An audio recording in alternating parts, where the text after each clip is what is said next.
Shri A K M Ashraf, അങ്ങേക്ക് 6 minute. Sir, ഈ ധനാഭ്യർത്ഥനകളെ അഭിമാനത്തോടുകൂടി പിന്തുണക്കുന്നു sir.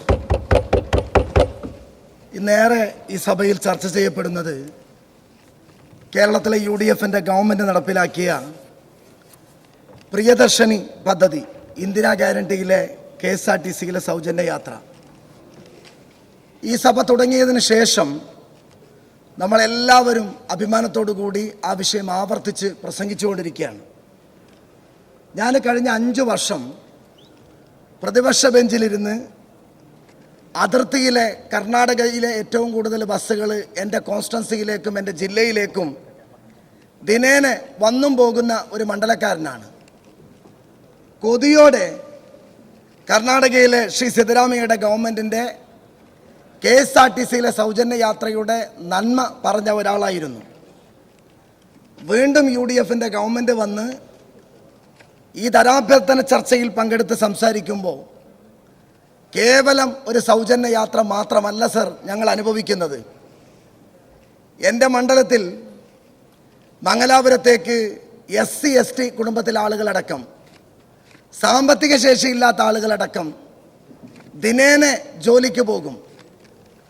അവർക്കൊക്കെ ഈ ഒറ്റ പദ്ധതി കൊണ്ട് മാസം ലാഭിക്കുന്നത് 5000-ഉം 6000-ഉം രൂപയാണ് സർ.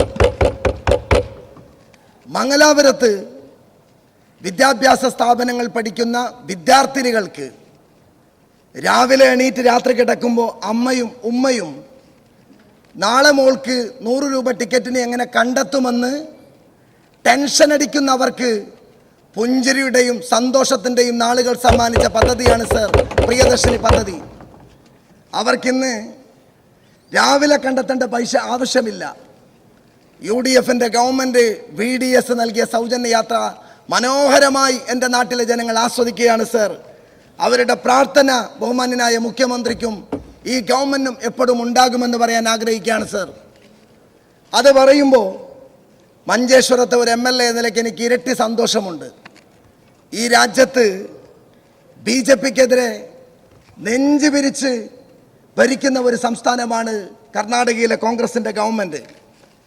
അവിടെ ഇന്ത്യക്ക് മോഡലായി ശ്രീ സിദ്ധരാമയ്യ ദേശീയ രാഷ്ട്രീയത്തിലേക്ക് പോകുമ്പോൾ DK ശിവകുമാർ മുഖ്യമന്ത്രിയായി വന്നു. ശ്രീ VD സതീശൻ കേരളത്തിൽ മുഖ്യമന്ത്രിയാകുന്ന അതേ അവസരത്തിലാണ് ശ്രീ DK ശിവകുമാർ മുഖ്യമന്ത്രിയാകുന്നത്. അദ്ദേഹം ഒരു പ്രഖ്യാപനം നടത്തി, മറ്റൊരു സന്തോഷ പ്രഖ്യാപനം. എൻ്റെ സംസ്ഥാനത്തെ മുഴുവൻ വിദ്യാർത്ഥികൾക്കും KSRTCയിൽ സൗജന്യ യാത്ര. അത് കണ്ടപ്പോൾ ഞങ്ങൾക്കും ഒരാഗ്രഹം തോന്നി. അതിർത്തിയിലെ ഒരു കന്നഡക്കാരനായ MLA എന്ന നിലയ്ക്ക് ഞങ്ങൾ റിക്വസ്റ്റ് വെച്ചു, കേരളത്തിലെ ഞങ്ങളുടെ കുട്ടികൾക്കും അങ്ങയുടെ കർണാടകയിൽ നിന്ന് വരുന്ന KSRTC ബസ്സുകളിൽ സൗജന്യ യാത്ര നൽകണമെന്ന്. അദ്ദേഹം സന്തോഷത്തോടു കൂടി പറഞ്ഞു, കേരളത്തിലെ VD സതീശൻ എന്ന് പറയുന്ന മുഖ്യമന്ത്രിക്ക് എൻ്റെ ഒരു ഉപഹാരമാണ് അങ്ങയുടെ കാസർകോട്ടെ കുട്ടികൾക്ക് കർണാടകയിലെ KSRTCയിൽ സൗജന്യ യാത്ര നൽകിയ ഇരട്ടി സന്തോഷമാണ് എൻ്റെ നാട്ടുകാർ അനുഭവിക്കുന്നത്. കേരള ವಿಧಾನಸಭೆಯಲ್ಲಿ ಕರ್ನಾಟಕದ ಸನ್ಮಾನ್ಯ ಮುಖ್ಯಮಂತ್ರಿ ಶ್ರೀ DK ಶಿವಕುಮಾರ್ ಅವರಿಗೆ ಕಾಸರಗೋಡಿನ ಗಡಿನಾಡಿನ ವಿದ್ಯಾರ್ಥಿಗಳಿಗೆ ಉಚಿತ ಬಸ್ ಪ್ರಯಾಣವನ್ನು ಕಲ್ಪಿಸಿದ್ದಕ್ಕೆ ಈ ಸಂದರ್ಭದಲ್ಲಿ ಹೃದಯದ ಅಂತರಾಳದಿಂದ ಧನ್ಯವಾದಗಳನ್ನು ಹೇಳ್ತಾ ಇದ್ದೀನಿ ಸರ್. ಅದು ಮಾತ್ರವಲ್ಲ, ಭಾರತ ದೇಶಕ್ಕೆ ಕೇರಳದ ಕೊಡುಗೆ AICC general secretary KC Venugopal ರವರ ಬಹಳ ಅವರ ಒಂದು ನಿರ್ದೇಶ ಪ್ರಕಾರ ನನ್ನ ಚುನಾವಣೆಯಲ್ಲಿ ಸನ್ಮಾನ್ಯ ಕರ್ನಾಟಕದ ಮುಖ್ಯಮಂತ್ರಿಗಳು ಶ್ರೀ ಸಿದ್ದರಾಮಯ್ಯನವರು ಪ್ರಚಾರಕ್ಕೆ ಬಂದಿದ್ದರು. ಅಲ್ಲಿನ ಆರೋಗ್ಯ ಮಂತ್ರಿ ದಿನೇಶ್ ಗುಂಡೂರಾವ್ ಬಂದಿದ್ದರು. ಅದೇ ರೀತಿಯಲ್ಲಿ 10 ದಿನಗಳ ಕಾಲ ಜಮೀರ್ ಅಹ್ಮದ್ ಎಂಬ ಕರ್ನಾಟಕದ ಮಾನವೀಯತೆ ಪ್ರತೀಕವಾದ ಜನರ ಕಾಳಜಿಗಿರುವ ಆ ಮನುಷ್ಯ ಕೂಡ ಕೇರಳದ ಅತ್ಯಂತ ಪ್ರಚಾರ ಮಾಡಿ ನಮ್ಮನ್ನು ಗೆಲ್ಲಿಸಲಿಕ್ಕೋಸ್ಕರ ಪ್ರಯತ್ನ ಮಾಡಿದ್ದಾರೆ. ಪ್ರದೀಪ್ ಈಶ್ವರ್, ಅದೇ ರೀತಿಯಲ್ಲಿ ಸತೀಶ್ ರೈಲ್ ಅಂತ ಎಲ್ಲರಿಗೂ KC ವೇಣುಗೋಪಾಲ್ ಥರ ಇರೋ ವ್ಯಕ್ತಿತ್ವಗಳಿಗೆ ಹೃತ್ಪೂರ್ವಕವಾದ ಧನ್ಯವಾದಗಳನ್ನು ಈ ಸಂದರ್ಭದಲ್ಲಿ ಹೇಳಲಿಕ್ಕೆ ഇച്ഛ പടുത്താ ഇದ್ದೀನಿ സർ. ഇവിടെ ധനാഭ്യർത്ഥനകളുമായി ബന്ധപ്പെട്ടുകൊണ്ടുള്ള ചർച്ചയിൽ പങ്കെടുക്കുമ്പോൾ മഞ്ചേശ്വരത്തിന് ഞങ്ങളുടെ ഏറ്റവും പ്രധാനപ്പെട്ട ഒരു ആവശ്യം, ഉമ്മൻചാണ്ടിയുടെ ഗവൺമെൻറ് നൽകിയ ഞങ്ങളുടെ താലൂക്ക് ഓഫീസ് 2nd ഫ്ലോറിൽ പ്രവർത്തിക്കുന്നു. 5 വർഷം ഈ സഭയിൽ ഒരുപാട് പ്രാവശ്യം ആവശ്യം ഉന്നയിച്ചു. ഞങ്ങൾക്കൊരു റവന്യൂ ടവർ ഞങ്ങളുടെ പ്രിയപ്പെട്ട മുഖ്യമന്ത്രി ബജറ്റിന്റെ മറുപടി പ്രസംഗത്തിൽ മഞ്ചേശ്വരക്കാർക്ക് നൽകിയ ആ സന്തോഷത്തിന് നന്ദി രേഖപ്പെടുത്തുകയാണ് സർ.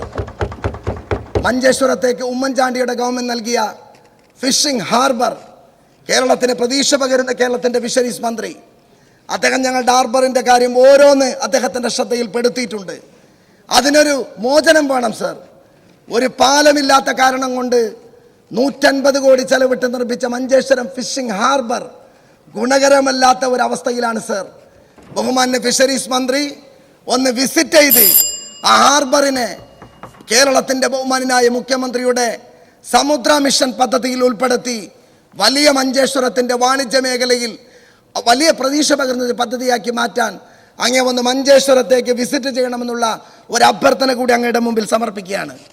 മറ്റൊരു കാര്യം സർ, നേരത്തെ ഇവിടെ ഈ സഭയിൽ ഒരു പ്രമേയം നമ്മുടെ ഉന്നത വിദ്യാഭ്യാസ വകുപ്പ് മന്ത്രി അവതരിപ്പിച്ചു.